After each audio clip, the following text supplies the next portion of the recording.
Convener of the group, Esan Agenda, Mr. Harry Oboseki, has advised the Adams Oshiomole'S-backed candidate of the All Progressives Congress (APC), Osagie Ize Iyamu, to suspend his aspiration of becoming Edo State governor.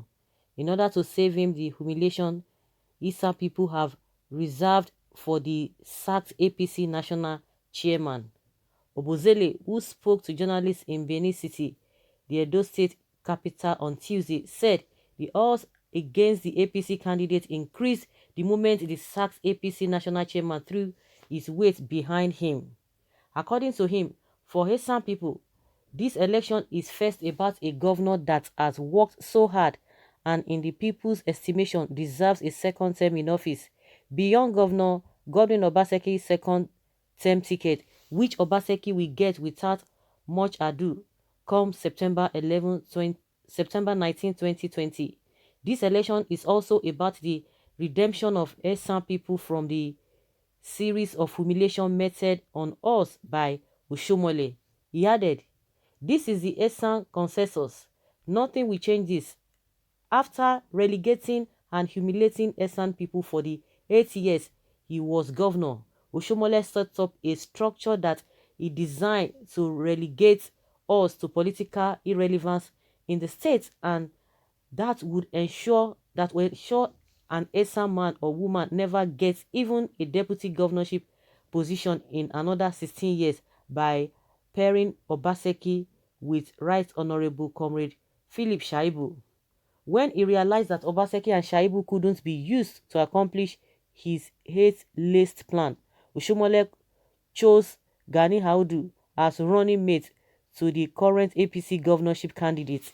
In his warped mind, his calculation is that Ize Iyamu will be governor for 8 years, after which his fellow Esakoman Audu will take over as governor for yet another 8 years for 2 terms. If that were to happen, Esan people would have been kept out of government house for 36 years between 1999 to 2036, save for the 1 year and 6 months Professor Osareme Osumbo was governor. Mr. Oboseki explained, "Between 1999 and 2007, we had Lucky Igbenedion, a Benin man, as governor for 8 years between May 29, 2007 November to 2008. We had Professor Osumbo and Esaman, who was in office for 1 year and 6 months. From 2008 to 2016, we had Oshiomole'S 8 years and Esakoman. So if Oshomole could stop Obaseki, a Benin man, after 4 years, God forbid, 2006 to 2020, and then have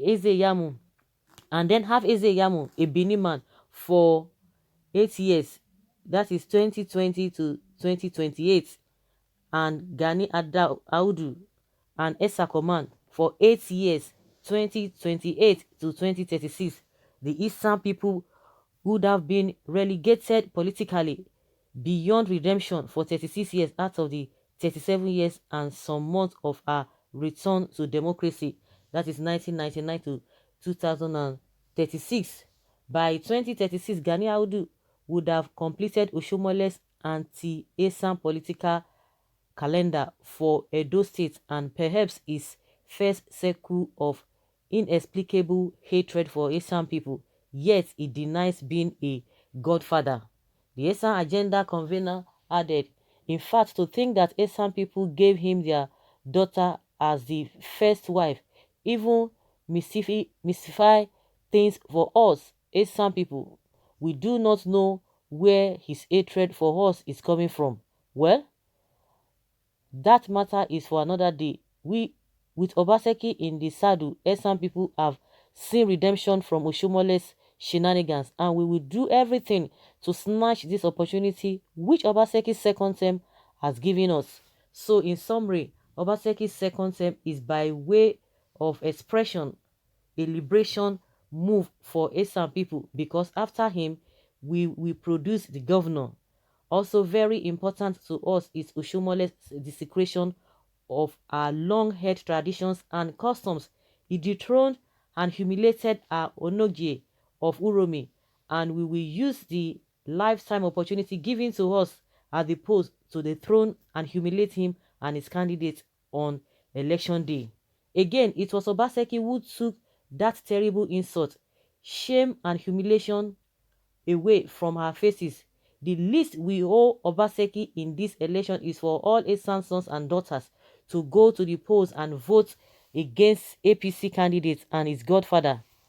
That way, we will be telling Obaseki, thank you, sir. We appreciate you. We appreciate your good heart. Okay?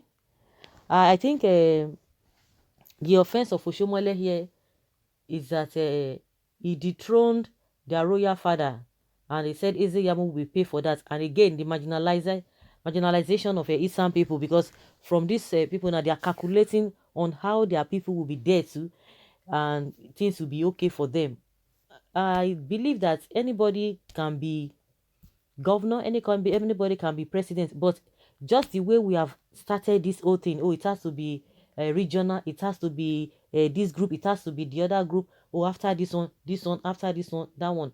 But I don't know whether that will bring good governance in the first place, because this idea of oh, you are coming from this side, it is your side that have been the governor for some time, so they are doing that calculation, but I don't know whether they think about the good governance of that state or of their people in the first place, because everything you think you need for your own comfort, for your people's comfort, if anybody who is coming from another region or another local government or area is doing it, what else do you want? But since that is the foundation that has been laid, I don't know whether it was an agreement from the beginning, or they are just doing their own calculation.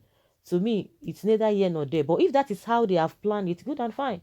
I wish them good luck. But I just believe that good governance is far, far better than, oh, let it be zoned. Because if there's good governance, nobody's going to care where anybody comes from. But since that is how they have planned it, I wish them good luck. Nobody's going to change that. But now, what the Eastern people are saying now is that Ize Iyamu is going to pay for the sins of Oshomole, what he never bargained for. But, well, I don't think Esan people are the only people that will vote that day. They still have other people too from the same Edo state. But like what Ozele is saying, that they have concluded and they have agreed that Obaseki will be returned.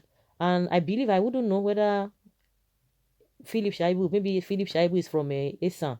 Maybe it's from Esan. Maybe that is why it's a plus for Obaseki, meaning that after Obaseki, it will now be the turn of Shaibu, who is the deputy governor.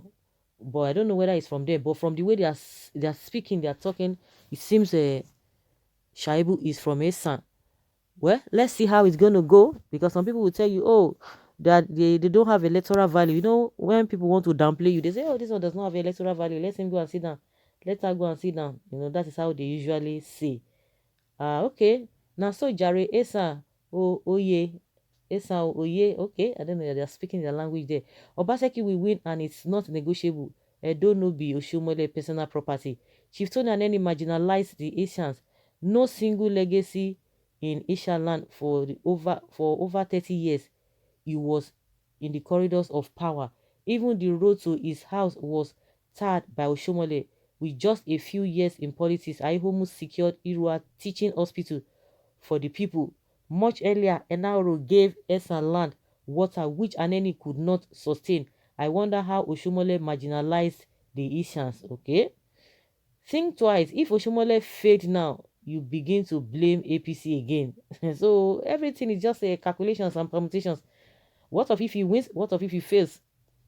Okay, this is a correct statement. Good talk, true talk.